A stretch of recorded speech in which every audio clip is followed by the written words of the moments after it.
Yeah. Okay.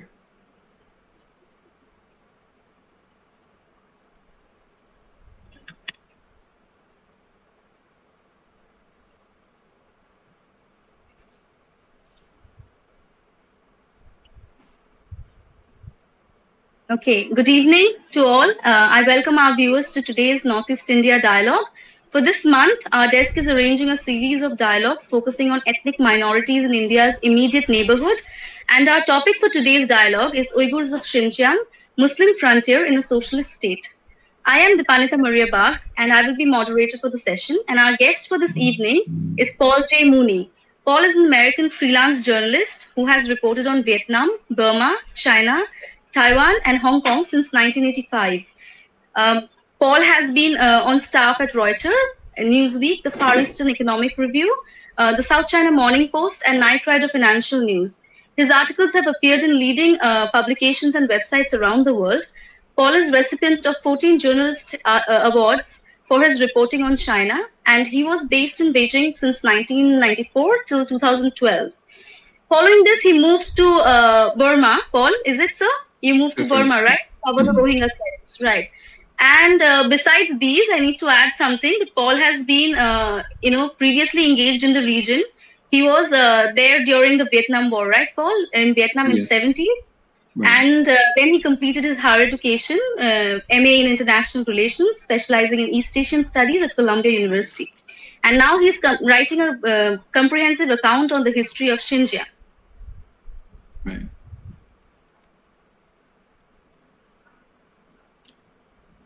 Did we freeze up here?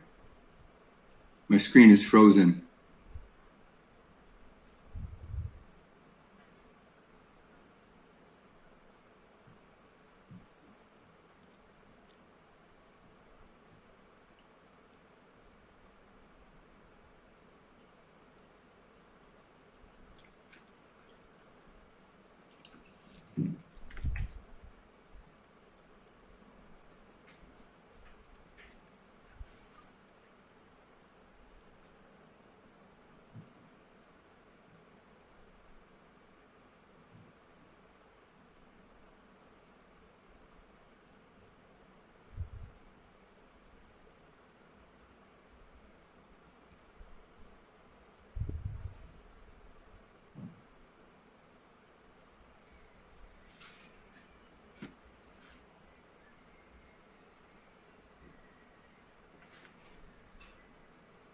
Eileen?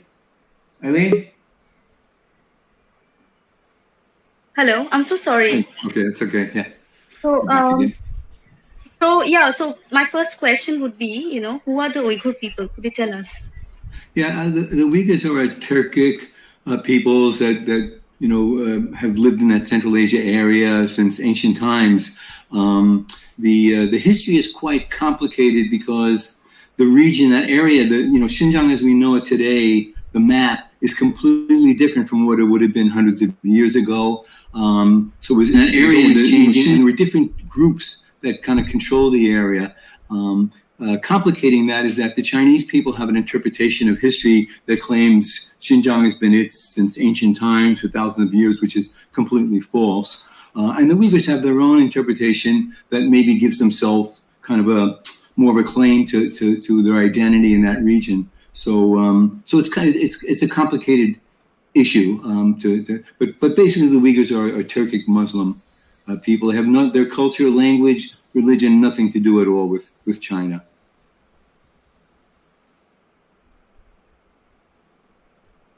Could you give us, tell us about the history of Xinjiang region?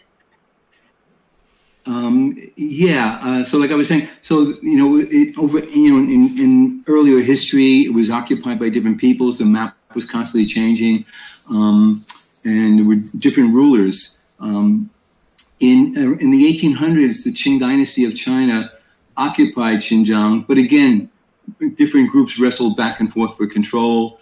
After the Qing dynasty fell in 1911, the nationalist government, the Kuomintang, took control. There were several warlords. When the Kuomintang lost to the communists came in and took control, and they ruled Xinjiang since then. Mm-hmm. So, what is like the background of the trouble in Xinjiang that we see today, and why do we have Beijing, leading a crackdown in Xinjiang? Yeah, the Uyghurs. I think the majority of Uyghurs have never accepted Chinese rule. They resist being assimilated. The Chinese government has tried to co-opt the Uyghur people to make them part of China. But because of the abusive policies of China, there's a great deal of resistance to it. And so, China has made the situation worse by increasing the violence it uses and the interference in the lives of Uyghurs. And it hasn't done anything to kind of win them over or to make them a part of China. It's driven them far away, and it's just kind of fueled more resentment. So, what are the main causes of Uyghur dissatisfaction with Chinese policies? Yeah, there's been a lot. I mean, basically, right now, China's carrying out a policy to kind of a forced assimilation of the Uyghur people. Their goal is it's very clear. They have one goal, and that's to kind of destroy the Uyghur culture. So they have policies that work against Uyghur religion, that they're against the Uyghur language, Uyghur culture. So it's a systematic program to basically turn these people into ethnic Chinese. Right. So, what is you were telling us about the restrictive policies of China. So, and we've been reading about prison camps in in Uyghurs. Can you tell us something about the estimated number of people in these camps, and what kind of camps are these? Have you when you were in China, were you able to visit any of these sites? No, well, there's an estimated 1 to 3 million people in the camps. I'd say it's probably closer to 1 to 2 million. And conditions are extremely severe in the camps. The camps are basically based on brainwashing people. You're not allowed to talk to anyone. You can't speak Uyghur language. You can only speak Chinese. You have daily propaganda lessons. They use torture. Apparently, also forced drugging of prisoners. It's quite harsh inside the prisons. And again, this is the way that the government wants to wipe out the Uyghur culture. It's quite severe inside the prisons. So, what are the conditions? Have you been to Xinjiang region? I've been there 4 times, but Xinjiang in China, the 2 most difficult places for reporters to go are Xinjiang and Tibet. I've been to Xinjiang 4 times. Each time I went there, I was followed by police. Uyghurs were afraid to talk to me. There's extreme fear among the Uyghur people, and they don't want to even be seen talking to a Westerner because they don't know who you are, and they're afraid that. And there's secret police everywhere. There's cameras everywhere. Even everyone's phone has software installed by the government that can monitor who you talk to, what kind of things you read, what you post. So there's extreme fear. So when I went to Xinjiang, I did manage to talk to people, but I had to be quite creative. I'd walk into a store and where no one else was in the store, and I'd start a conversation, or on a train ride, and this is, last time I was there was about 10 years ago, and it's a police state, so it's very difficult to report there, and no foreigner could really get close to the prisons. I understand BBC had some people invited a year or so ago to visit a prison in Xinjiang, but when the Chinese invite people to do things like this, it's often a kind of a fake prison. It's not a real one. They bring you to one that's kind of a showcase to make things look better than they are. So I don't know of anyone who's gotten inside. Quite a few Uyghurs have gotten out of the prisons and have managed to escape China into other countries, and they've given horrific reports of what the conditions were like inside the prisons. Outside China, when they are, whenever they are able to escape, what are the countries that they mostly make to? And, what kind of, policies do these countries have for their, offering them refuge? Right. A lot of them, they end up in border countries. Pretty much all passports have been confiscated by the government. So it's not possible for the vast majority of Uyghurs to legally get on a plane and fly out. So they make illegal crossings. They cross and they go into Afghanistan, Pakistan, other Central Asian countries, Uzbekistan, Turkey, and sometimes places like Saudi Arabia. The problem is that China has good relations with a lot of these other Muslim countries, and these countries have been very willing to arrest Uyghurs and send them back to China. Being sent back to China means definitely a prison time, and maybe in some cases execution. It's been quite harsh. So there was this article, I think it was written by you back in 2012 when you were still there. So you had mentioned that some of them think that they have, once they flee China, that they are free, but they are never free, right? So That's right. how is Beijing holding the fate of the families in its hands to control the refugees who have escaped abroad? Right. Yeah. The government monitors phone calls, anything with a phone, mobile phone. There's no privacy. In 2017, I was meeting with some Uyghur human rights activists in Washington, D.C. And as we were chatting, each one of them, or 4 or 5 of them, started to say, "Oh, I haven't been able to call home for a couple months," or "My uncle told me don't call home again," or "My brother said please don't call us." And I didn't realize it at the time, but a few months later, I realized this was the start of this mass incarceration. So people were being put into the prisons so they couldn't contact their families, and police were visiting anyone who'd gotten a phone call from somebody overseas. And the fear of going into the prison, there were 11.3 million Uyghurs. If 1 to 3 million are in prisons, it's a large chunk of the population. And so people basically told their families, do not call us, do not contact us. I remember around 2015, I traveled with a Uyghur truck driver who was doing these long distance trucks from California to Canada. He lived in Montreal. And he told me that his family was getting calls from the Public Security Bureau in his hometown telling him to return because he'd been active in Uyghur kind of activities in Canada and the US. And when he went back, because his mother was in her 80s and he just wanted to take a chance to see her one more time, he was interrogated repeatedly for hours at a time.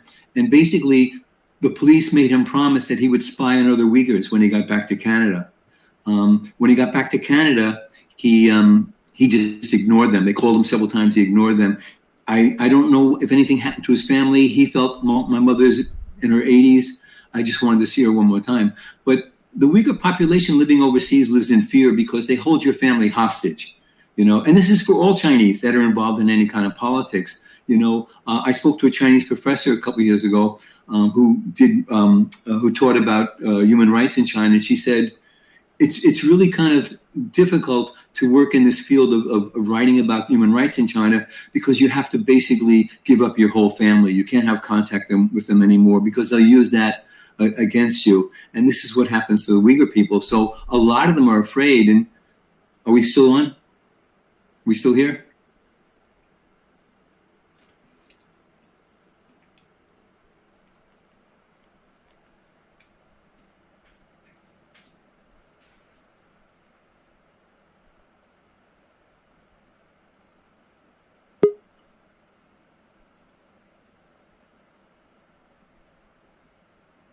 Here.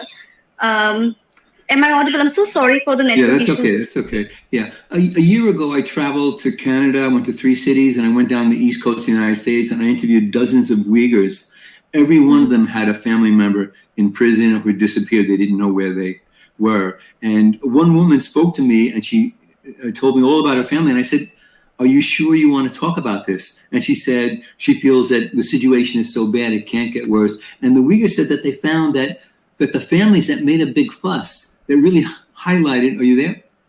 Yeah, I'm there. The families that highlighted this situation of missing relatives or those who were in prison actually achieved something. Sometimes their relatives were released a little bit early. And one man pulled out his mobile phone and showed me the names of 70 relatives of his who had disappeared into the prison system. The Chinese can kind of exert influence on people, even overseas. They'll say to you, they'll go to somebody in the U.S. and say, don't be active anymore of these kind of political things, otherwise we're going to hurt your family. And there's one Uyghur reporter at Radio Free Asia whose brother was arrested as a result of what his brother's work for Radio Free Asia. Have many of these people, who have escaped abroad, the refugees, have they been able to come back to China to visit their relatives? No. Once you leave, first of all, you don't have a passport. So you have no passport. And anyone who's left China illegally is suspect. They assume you're a radical Muslim. And it would be immediate imprisonment, very harsh conditions, and maybe even execution. So it's a problem. So is China being able to spy on them when they are abroad? Because, in your articles you had written back then that, they are not free from China's, influence. So has China been able to have influence on them, on the people who have, sought refuge in other countries? Yeah, I think mainly by monitoring their families back in Xinjiang, so they can see if you call home or not. They know what you say. They record everything, and then this hostage kind of diplomacy where your family's at risk. So and there have been people who've been kidnapped and brought back to China. So the fear is always there. Right. And has there been stories of events of spies being there in Western countries where Uyghurs are settled? I don't know specifically about Uyghurs, but I certainly know that there are Chinese security people all over the world that spy on what Chinese citizens are doing. And like I said, there have been people who've been kidnapped from Vietnam, from Thailand, and even there was one from Germany where Chinese security kidnapped a Chinese person and forcibly returned them to China. Right. They talk about, in Beijing, they talk about militancy in the Uyghur, in the Xinjiang province amongst the Uyghur population. Right. What is your opinion about this? Yeah, this is a good question. Basically, there definitely have been terrorist incidents in China and Xinjiang. There's no doubt about it. The question is, there's no proof that there's any organized resistance. I've spoken to Uyghur scholars who say that as far as they know, the incidents that happen, they're very most of them, vast majority are low-key. There have been a few bombings of buses and things, but that was years ago. But most of them tend to be with simple, crude weapons. We don't have very complicated terrorist attacks. There's no proof that any organized movement exists in Xinjiang. The Chinese government has suggested names of terrorist groups in Afghanistan and Pakistan and Syria. But there's no proof that these groups exist, or that if they do exist, that there have ever been big, or that they had the capability of doing anything. Not a single overseas Uyghur group has taken credit for a single terrorist incident. Some of them applaud the terrorism, but not one of them has actually said, we did it. The biggest group that China mentions is the East Turkestan Islamic Party. Uyghur scholars and Uyghur experts overseas say they don't think this organization ever existed. None of the groups that were in Afghanistan or Pakistan have ever called themselves the East Turkestan Islamic Party. It's purely said by the Chinese.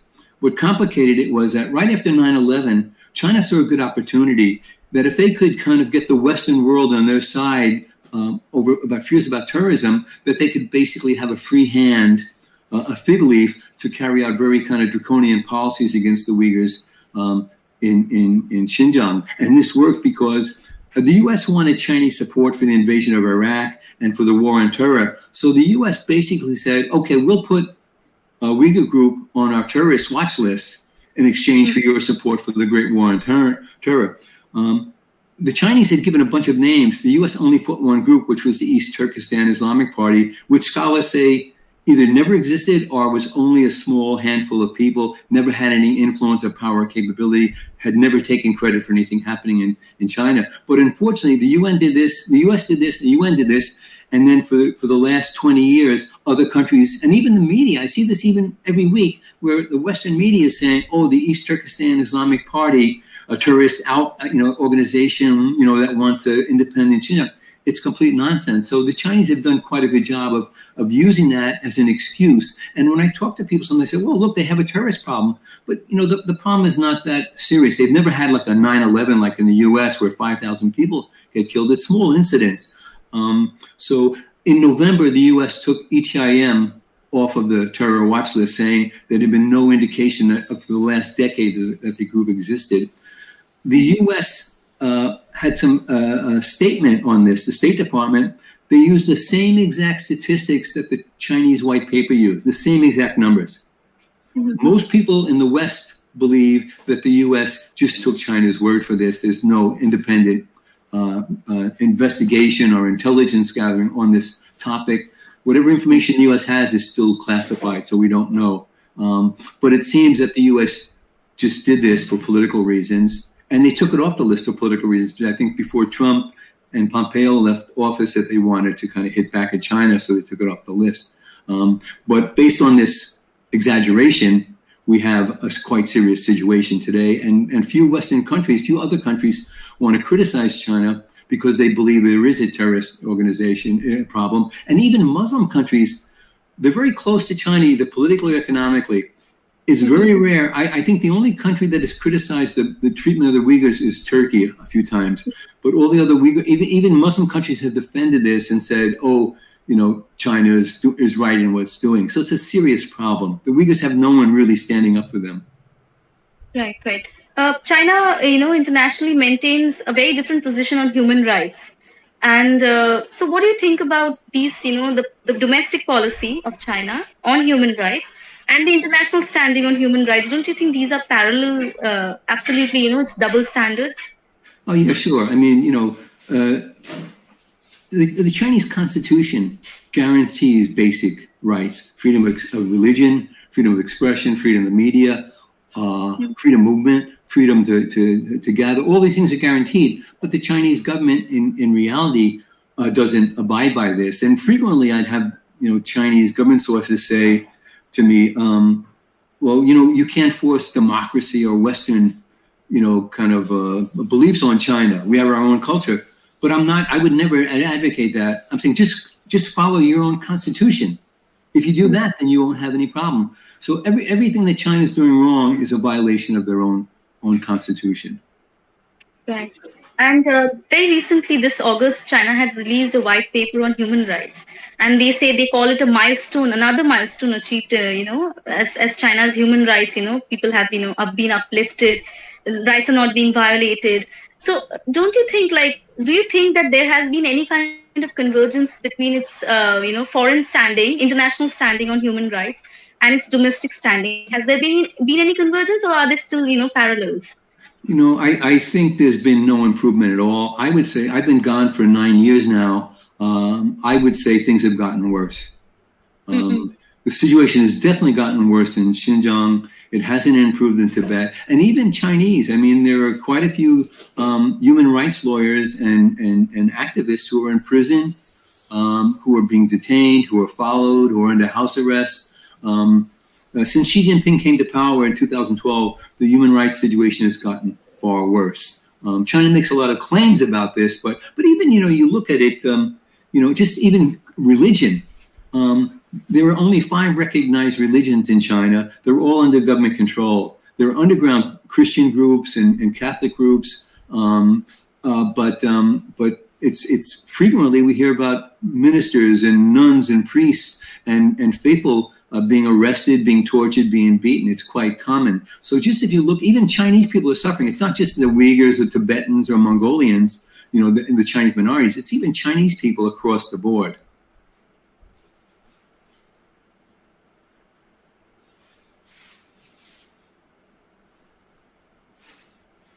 I think we froze again.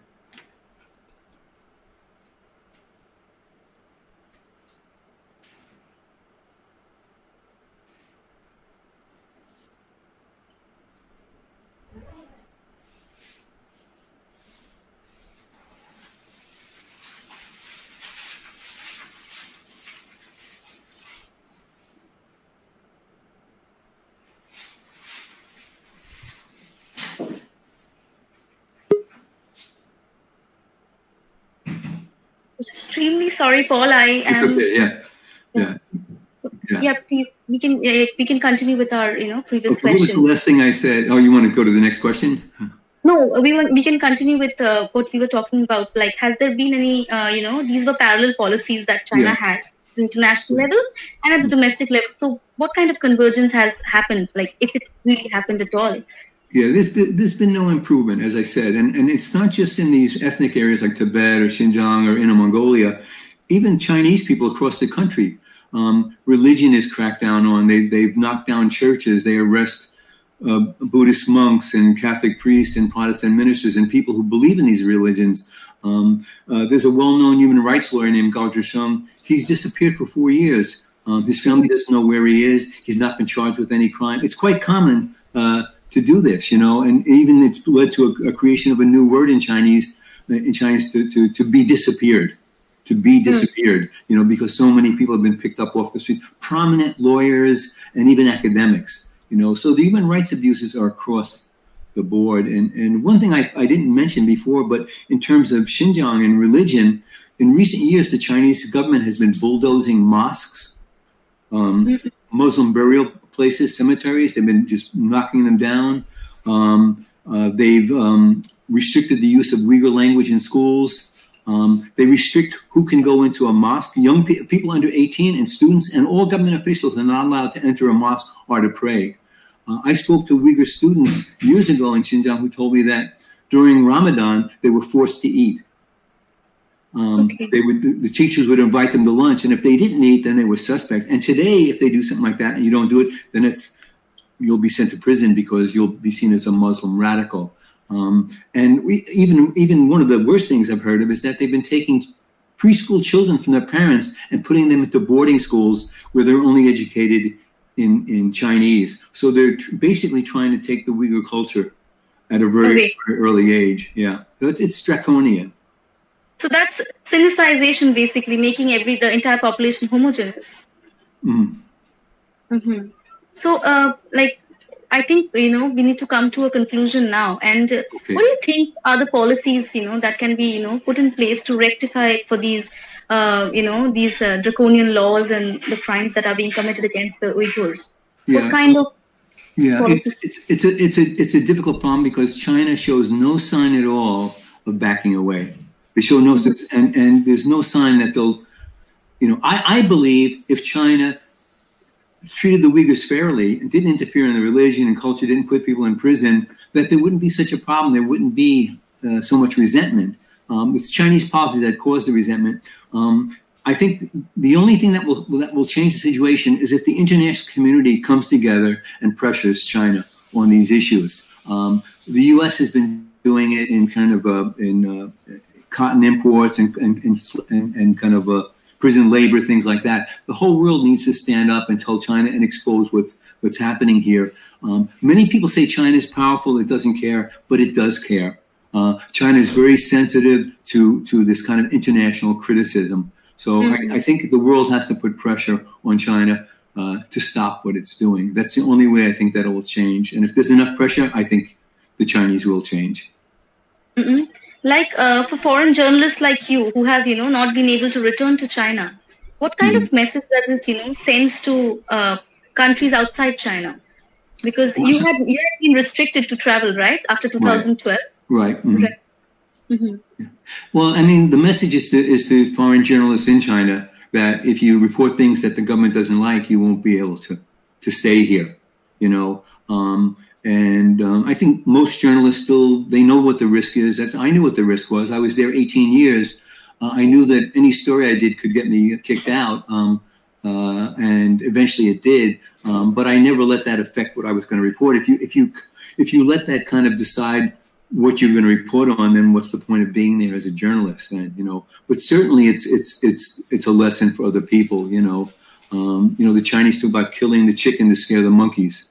So you take one person as an example, but they've done a good job. A lot of journalists, international journalists, have been forced out of China, and they've radically changed the whole situation there in terms of reporting. But the reporting never stops. People are doing reporting. Even on Xinjiang, I've seen excellent reporting from all around the world by journalists who are managing to interview Uyghurs who have escaped, who have used technology, satellite imagery, things like that, and scholars. And I'd say also that in the last 2 or 3 years, I've never seen so much focus on Xinjiang, and I've been focusing myself on Xinjiang since 9/11. I've never seen so much attention paid to it by the international community.